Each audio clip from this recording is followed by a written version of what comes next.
I think the entrepreneurial journey started when I was a teenager, just because my parents were poor and wouldn't buy me anything, which was actually great. For some reason, I have this very vivid memory every single summer and weekends during high school. I would do yard work. And in Oregon, they have just blackberries, overgrown everywhere. And I had spent 2 weeks clearing this giant mountaintop of just the gnarliest, sharpest blackberries. And I was just covered in blood, but I wanted a drum set. And so there was a very clear sense of being on my own, not having any parents or rich uncles to help me out, and just did the most back-breaking labor for $8 an hour. That's a And pretty then, good amount for back then. yeah, yeah. So I was a hard worker, and I saw this. I saw the fallacy in the idea of an 8-hour workday immediately. That some other kids would come and work a few hours with me here or there, but they would always clock out. And I always would try to consolidate as much time as possible, 16, 20-hour days of just yard work. Wow. And it just taught me how to work, which should have made me a great employee. In theory, I'm really good at working, just like gruff, rugged, building things. I love working. Yet I was a terrible employee. I guess you could say my first employer was the U.S. Army. Essentially, I grew up in super liberal, new age, hippie Portland, Oregon, in a naturopathic community. I was never immunized, never Oh, went wow. to a real doctor, never given antibiotics.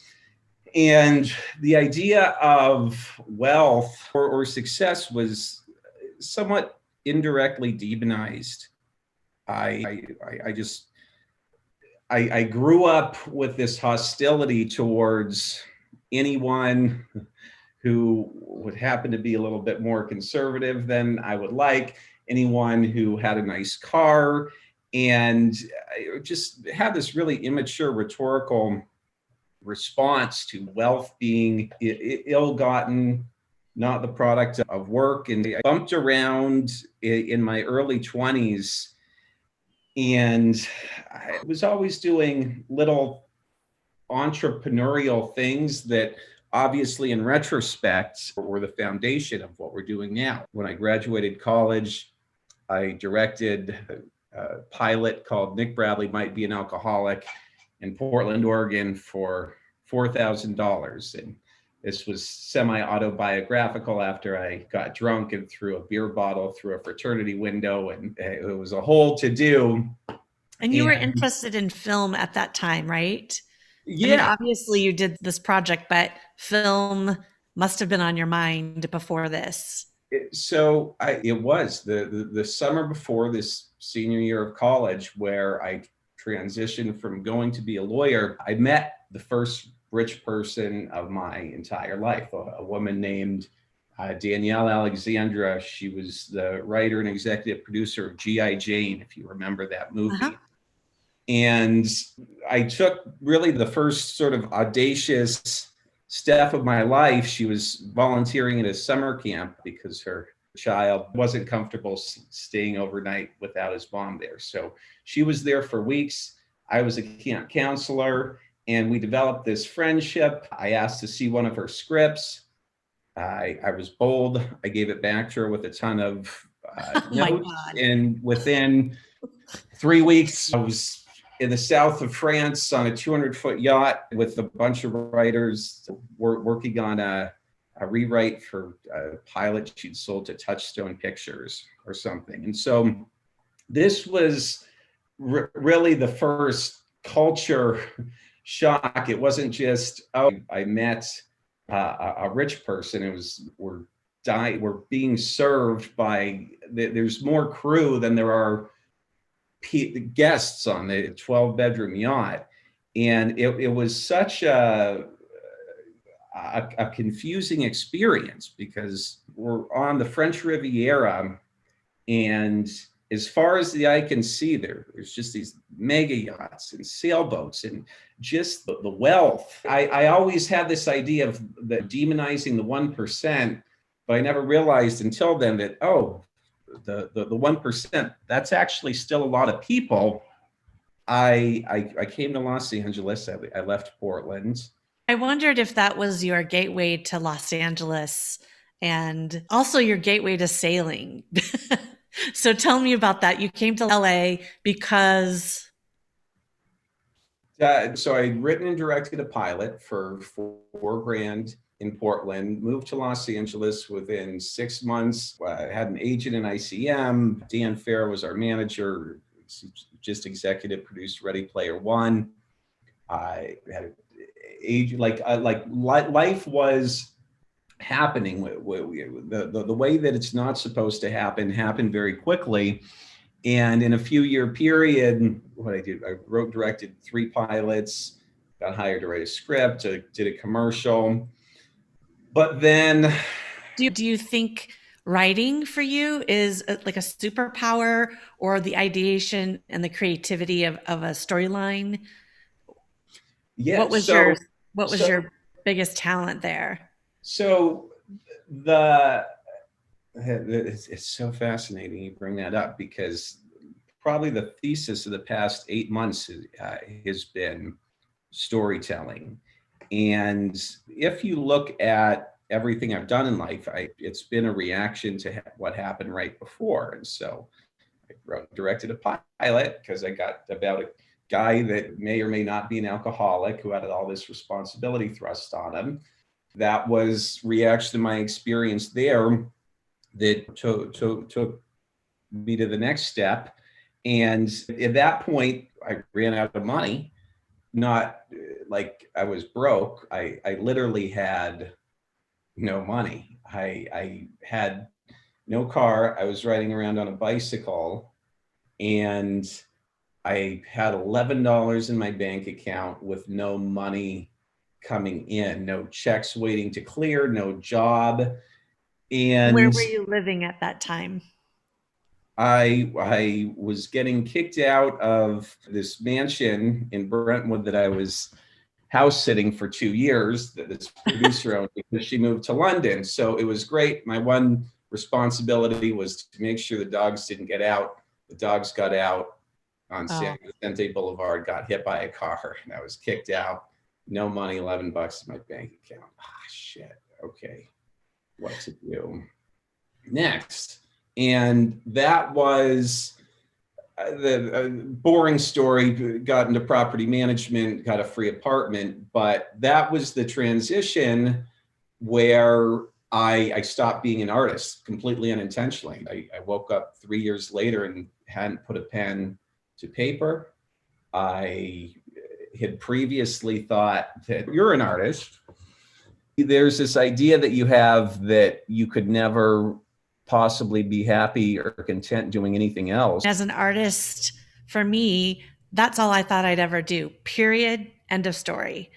And I think a lot of artists, it's that passion and the ability and the talent that push you toward that thought. But then life shows up and shows you a different way. So interesting that your artistry as a writer, producer, director led you to LA, and survival led you to doing the property management.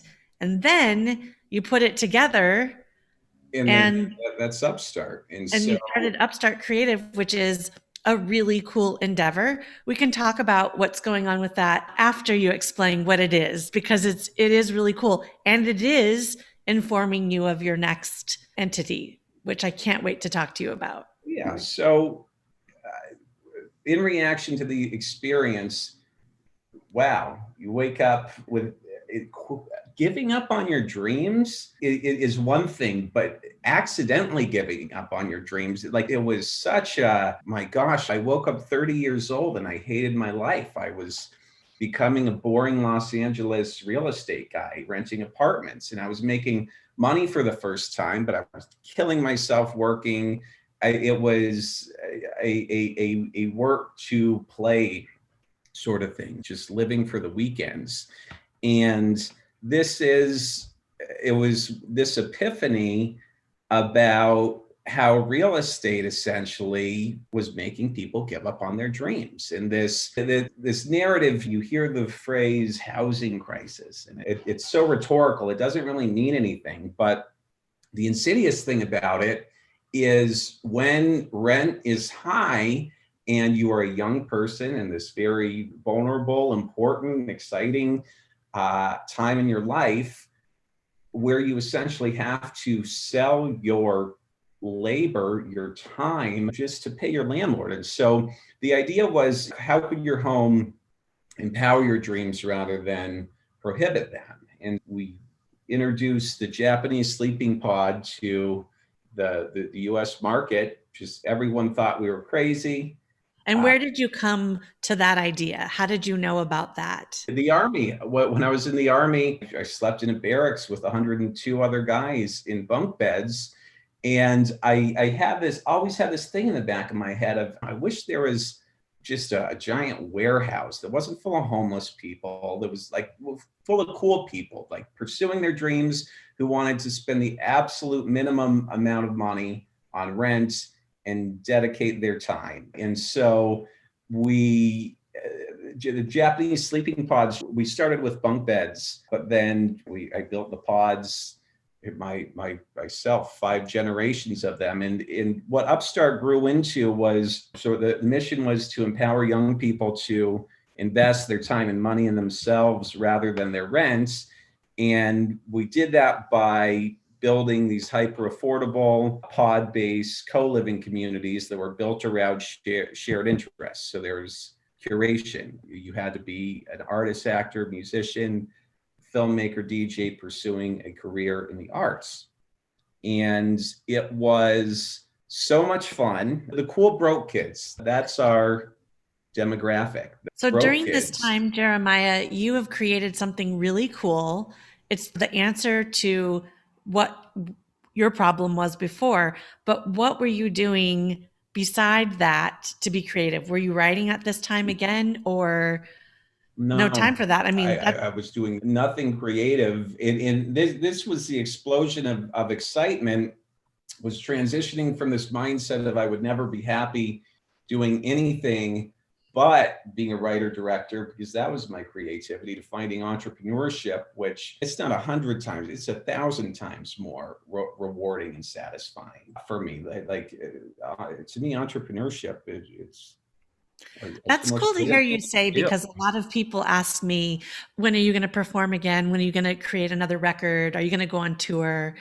And I'm just like, I don't know. Like, I am having the time of my life with entrepreneurship. So it sounds like Upstart Creative took you on another wave into, and this is your creative endeavor. You can't deny that. Oh yeah. I had no freaking clue how to be an entrepreneur. 3 or maybe 4 or 5 months, I think, after we started, we got an initial investment offer for $500,000, which was insane, amazing.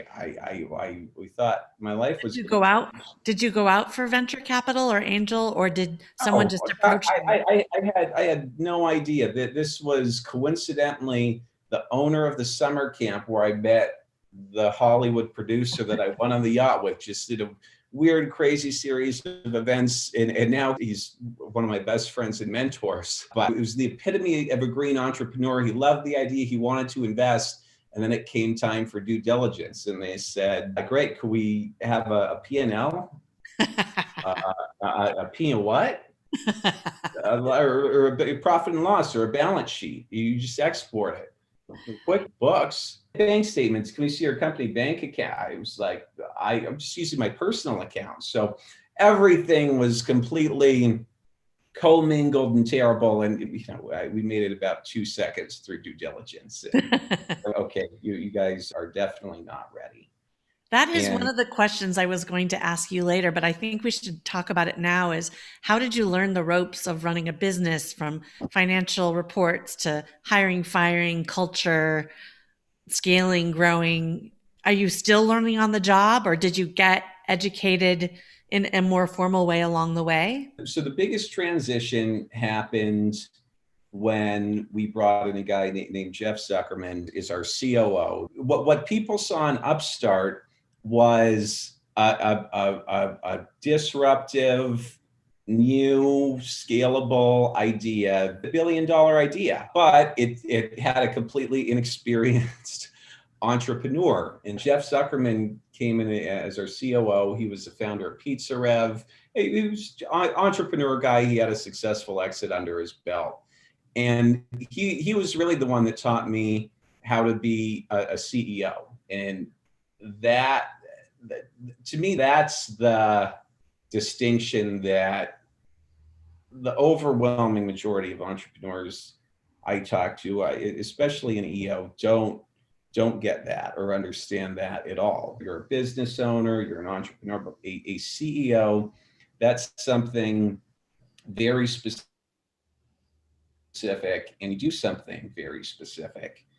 And the first thing, Did you learn from him by modeling, or did he really sit you down and go, okay, here's the deal. If you're going to be CEO of this company, these are the things that are expected. yeah, I don't think he realized how much I didn't know, but I constantly absorbed. So the first thing was that my time is more valuable than anyone else's in the organization, which sounds egomaniacal and was so hard for me to embrace because I had this Portland, Oregon, again, if we're moving bags of sand, then every good leadership is being down in the trenches Yeah. there as well. And he's absolutely, as a CEO, your time's more valuable than anyone else's in the organization. And you need to, get over that mindset. My co-founders, he immediately split me off into thinking mode, which was, and then essentially taught me the three jobs the CEO has is come up with a vision, come up with the money, and then communicate that to the press, your customers, and your investors. That's really what a CEO's job is. And I was really crummy at it the first couple of years, or the first What year. year did this start?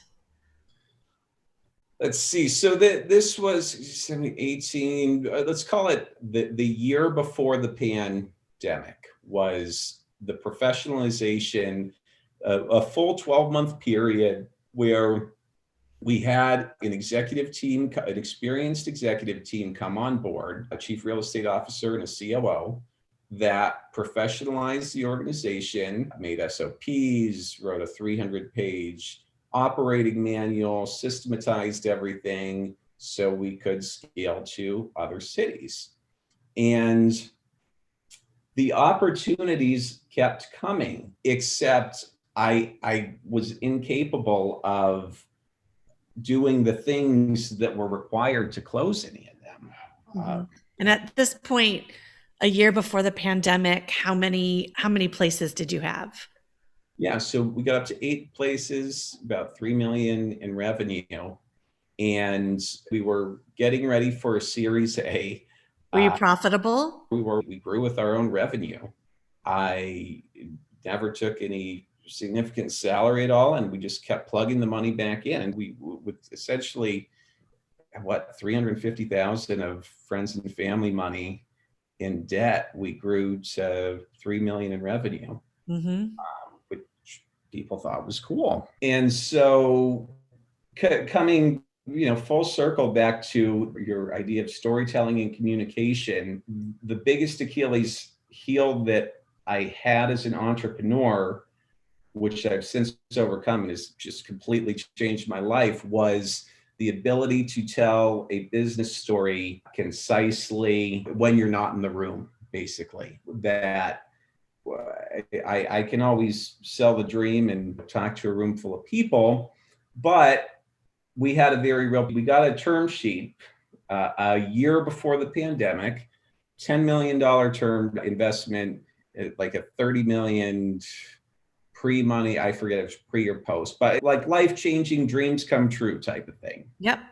And it was a new guy that was raising a fund. And he said, great, here's the term sheet, but I need a pitch deck to show my limited partner. I love it. I know what it can be, but I have to be able to communicate that to my partners.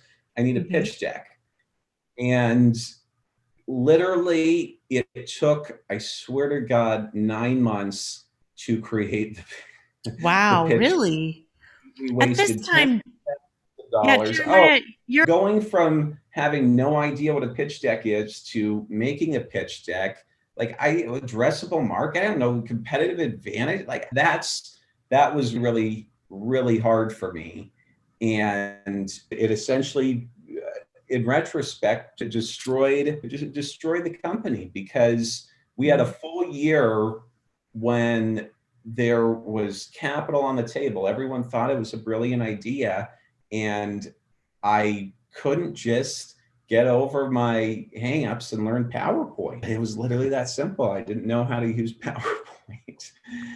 And then finally, okay, then we hire an investment bank. And then we got there, but we could have been there in 12 days rather than yep. 12 months. And It's hard unfortunately, knocks lessons, right? what was April? Yeah, it was April. And so that's the Woody Allen humor of this. I started a company that was based a high density co-living company right before a pandemic, when Time Magazine's phrase of the year is going to be social distancing. Right before we were talking about the social benefit of density, and literally the entire co-living industry has been sent into chaos. There's Did another. everyone move home to their families? Oh, so this is, as a rent arbitrage based company, there's no worse position that you could be in, because you are in this weird middle place where you're not a landlord, but you're not a tenant, or you are a landlord and you are a tenant. But basically, our members are all the cool broke kids. They all immediately got laid off by the first stay-at-home order. And then the eviction moratorium essentially means that, there's 400 beds that don't have to pay us for the past 8 months, yet we're accumulating debt to our landlords. So it's. Do you own any of the buildings? Oh no. So this was the fallacy that the industry was following after we were. There was Yeah. this perceived wisdom in rent arbitrage, and we're a tech company in office space. Yeah, this is the insanity of the world now. That the most valuable private company in the world was a shared office space. Now the entire world's given up their office space. Right. And I was pursuing, high density co-living. And so It'll come back in a year and a half. in theory, yes, I'm much too impatient for that. Of course. So You've got other things going. Oh yeah. I was like, the stay-at-home order hits. What the hell are we going to do? It's cool. I love the idea of Upstart Creative, and it sounds like you're about to make an exit from that company, one way or the other. Is that correct? Oh yeah, most definitely. Yeah. So let's jump right into what I saw you on the news and you on social media. My jaw dropped. I was like, oh my God, this is brilliant. And that idea that you had, I don't know what month it was, April, May. It was early on. You were on the news talking about these modular spaces for, I think, COVID and medical uses. And you now have a new company, Agile Modularity. Agile Modularity. This is the craziest. None of it makes any sense at all. The stay-at-home order hit. We had been negotiating a $500,000 loan with a family office to open the 9th property for Upstart. We just paid that. We just wired them $5,000 $100,000 for their attorneys, the documentation fees. And then the pandemic hits. It's clear that there's not going to be any capital raising, and this family office ghosts us. And I'm bummed out, depressed. What are we supposed to do as entrepreneurs when we can't be entrepreneurs? Suddenly, Upstart didn't need a CEO, it needed CPR. It just needed to tread water. There was no growth. There was nothing for me to do. So after feeling sorry for myself for a week, long lost uncle called, who's a doctor, and he said, maybe there's some way you can use your silly pods to help increase capacity during the pandemic.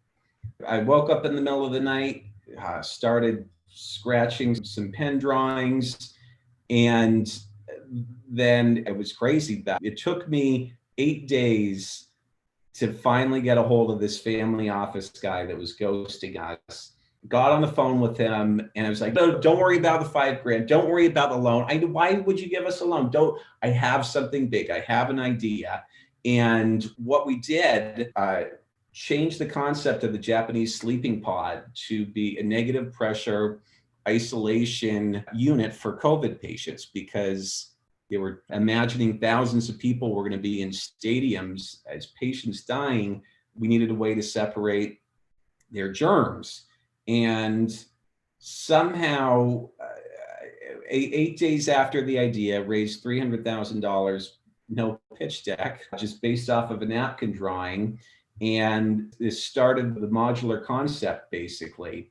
And I brought in the largest lobbying firm, Englander, Knabe and Allen in California, is an equity partner to handle all the B2G sales. And then Adam Englander became a co-founder later on. And so now it was like, oh, we have money.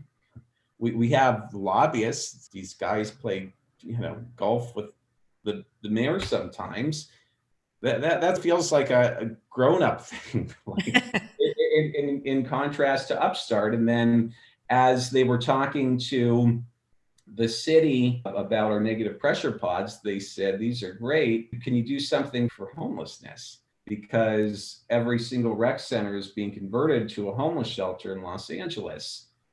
Put the inventor cap on, and it evolved. And today, I've essentially built the playground, the home that I hope to spend the rest of my life in. I don't want to raise more venture capital. We're still taking friends and family money in, but we just signed a joint venture agreement with Duramax Harwell Group, the giant international manufacturing conglomerate, $100 million organization, to essentially bring our ideas to life. I've essentially created a parent company that has subsidiaries that all follow this common theme that couldn't be further from identity co-living from Upstart. Our product pursuit thesis, we're making disruptive designs that reduce human suffering and are timely and relevant. So there has to be a specific reason to do what we're doing right now. And where are you with that process? Are they being manufactured, built, and used? Are they still in the ideation? So we are pre-revenue. We are definitely on that transition from pre to post revenue. The negative pressure isolation pod that this all started with is probably 100 days away from FDA approval. We expect very big sales. The CEO of a Providence hospital called and said if we had FDA approval now, they buy 700 units for this. What are the units cost approximately? 20,000. And then they have recurring revenue for us, a disposable filter. They are revenue generating for the hospital.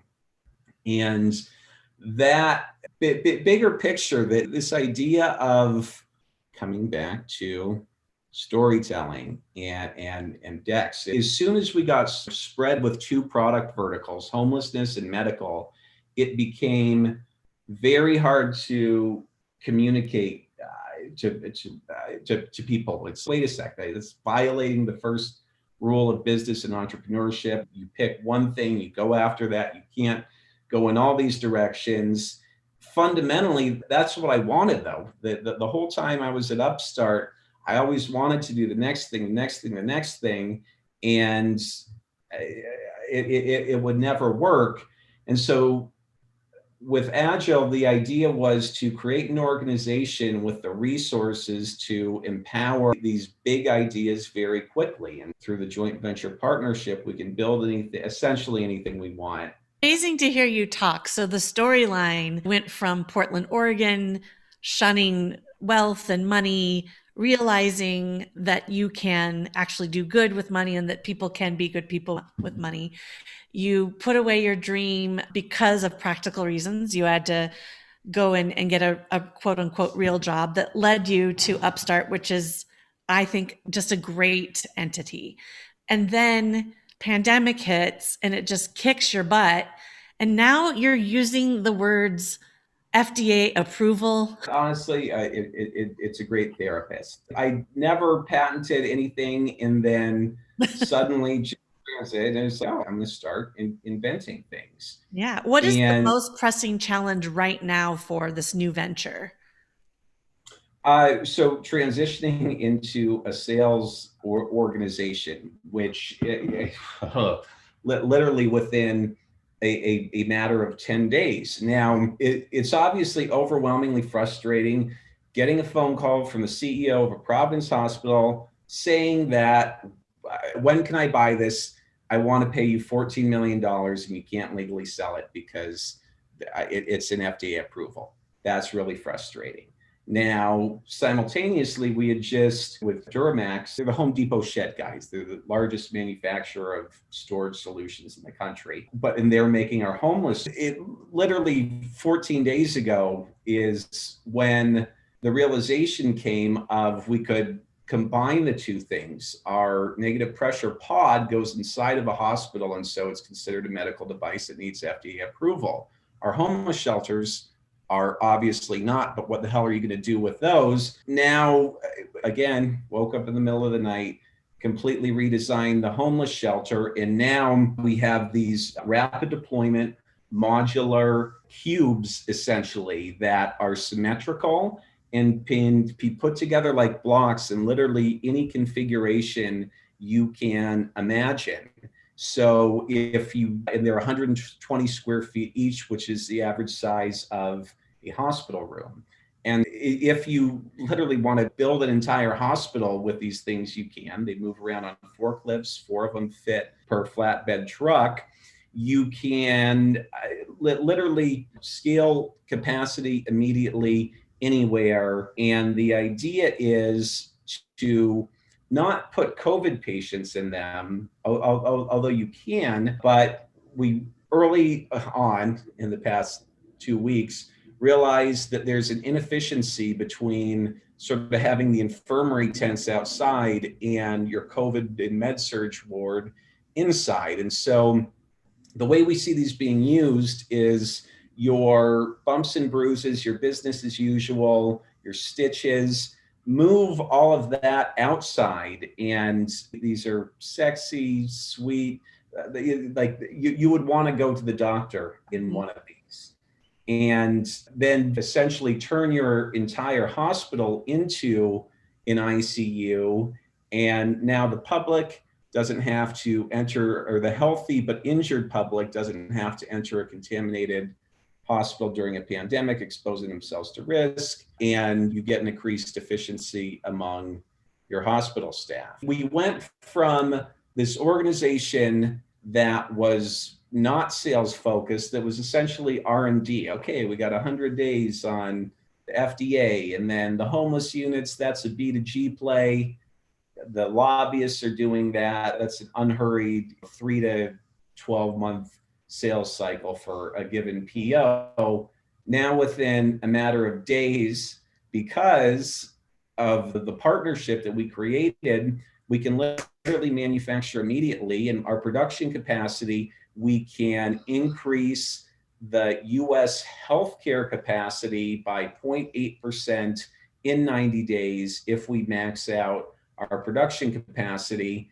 So everything is in place to change the world, save lives, make unfathomable wealth, except sales. What are you going to do? And one of the questions that I was going to ask you, and I think this is probably the focus, is what strategy will you double down on to scale and grow this new business? So I think your response is going to be getting a sales team. So no, but one lesson I've learned, I loved Upstart to death, but done dealing with the public and don't want to have a ton of employees. We became a bloated organization with 35 employees. It was too much. And so the way that we've successfully pursued all these verticals is by outsourcing as much as we can. And so the hope that I do believe this is going to be successful is outsourced sales partnerships. Our product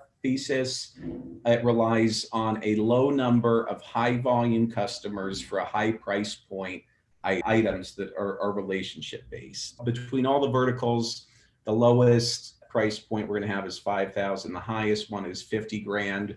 We don't do any B2C stuff. It's government, Fortune 1000, and in NGO we're going to be doing business with. And so we're bringing in a VP of sales, but we need to mobilize an army across the country. We can't scale. So will that they be independent sales reps? Oh yeah, so very generously commissioned. You can make a few $100 grand in the next 90 days. In the durable medical world, that this is pre-existing. In the B2G, there's just these government brokers, a lot of them ex-military guys, veterans, that connect people with something to sell with the right government agency. And so I want to design stuff, build stuff, and keep a slim organization that does B2G sales. And maybe it takes 9 months, but it's a $5 or $10 million purchase order with FEMA. That's the new exciting challenge. And I'm curious if you've ever experienced this as an entrepreneur, but the transition with Upstart, all the people we hired started, my brother, my cousin, my fiance, it was an organization built of peers.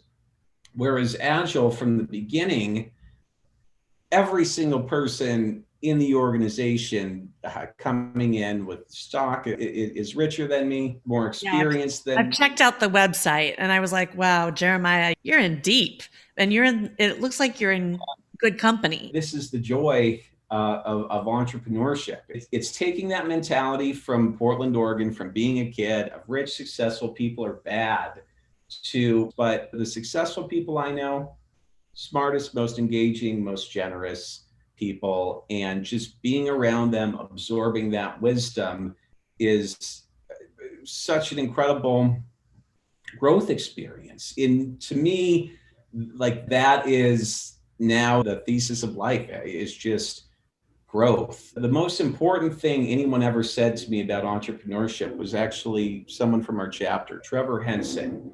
Mm-hmm. And we were getting sued. This is when there was a near hostile takeover of Upstart. I remember this time. I was around during that time. Oh yeah. And so much, like I couldn't sleep. I was so terrified of losing Upstart because I had no clue who I would be without my company. I was my company. And Trevor, who had a similar experience 6 months earlier, he said, and my gosh, these words impacted me. He said, I felt the same way, but coming out on the other side, what I realized is that I'm not my business. What I am is an entrepreneur. And that's something nobody can ever take away from you. You can go bankrupt, you can get sued, you can lose everything. But that was, it's like, no, I'm not an artist. I am an entrepreneur. That there's no other option. It's crap.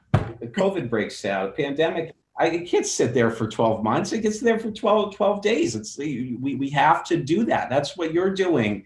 It's the most rewarding experience I've ever had. I understand, and I think most entrepreneurs would understand being being able to be an entrepreneur means that you can get slammed down on one side and there's this come back bigger on the other, and it doesn't even have to be with the same thing you got slammed with. It could be a whole new thing, and then guess what, all the stuff that you learned along the way now is amplified, and you're using language and words you wouldn't even have had access to a few years ago. Well, yeah, absolutely. And now, and so as an entrepreneur, I think realizing that, embracing that, which is so the joint venture with Duramax, there were lots of points in that deal we could have negotiated harder on, and but like to me, it's like this is a deal of a lifetime, and I should be paying. This is a YPO guy, the CEO of $100 million corporation, and now I get to talk to him 3 times a day. Wow. I know you've experienced this all the time. This is what we as entrepreneurs, we all have the same conversation with our non-entrepreneur friends that you try to help, you try to give opportunity for, and rather than if doing whatever they can to pursue that opportunity, it's wait a second, what's in it for me? And that was the biggest personal growth experience I ever had. It was shedding these childish ideas about what money is, what wealth is, what success is.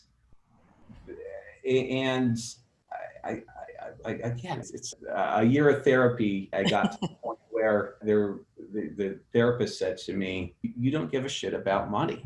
It's like the idea of money.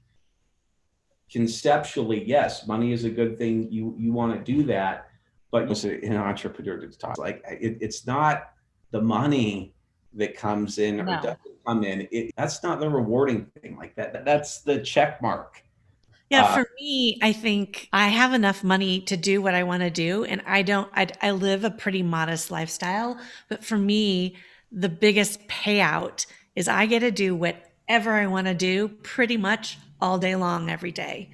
There are little things that I have to do that actually I don't love, and I really could and slash should delegate and will shortly. But basically, I wake up and I'm like, cool. Like everything that I have on my agenda and everything that I come into that isn't on my agenda is something I want to do. There's no money in the world that can replace that. I might have in 10 years. What this next venture will inform you to do, you know, next. Yes, I, so, and this is the question: is this just another company, or within it? One, I'm not trying to build a company. I want to build an organization that empowers all of my and other ideas. And Matthew Walk, for example, is joining us from EO on the medical side. And what one of the things we're doing with this parent company subsidiary model is we can share all the resources with manufacturing, with lobbying, all of that at the head level. If we have people that come in and they have an idea, we're not making everyone sign an IP assignment. We're saying, look, if you invent something, it could benefit from our resources. We'll create a new subsidiary. We'll split the equity. And then there's a way to satisfy that urge, excitement, the next project. I'm excited to see where it goes.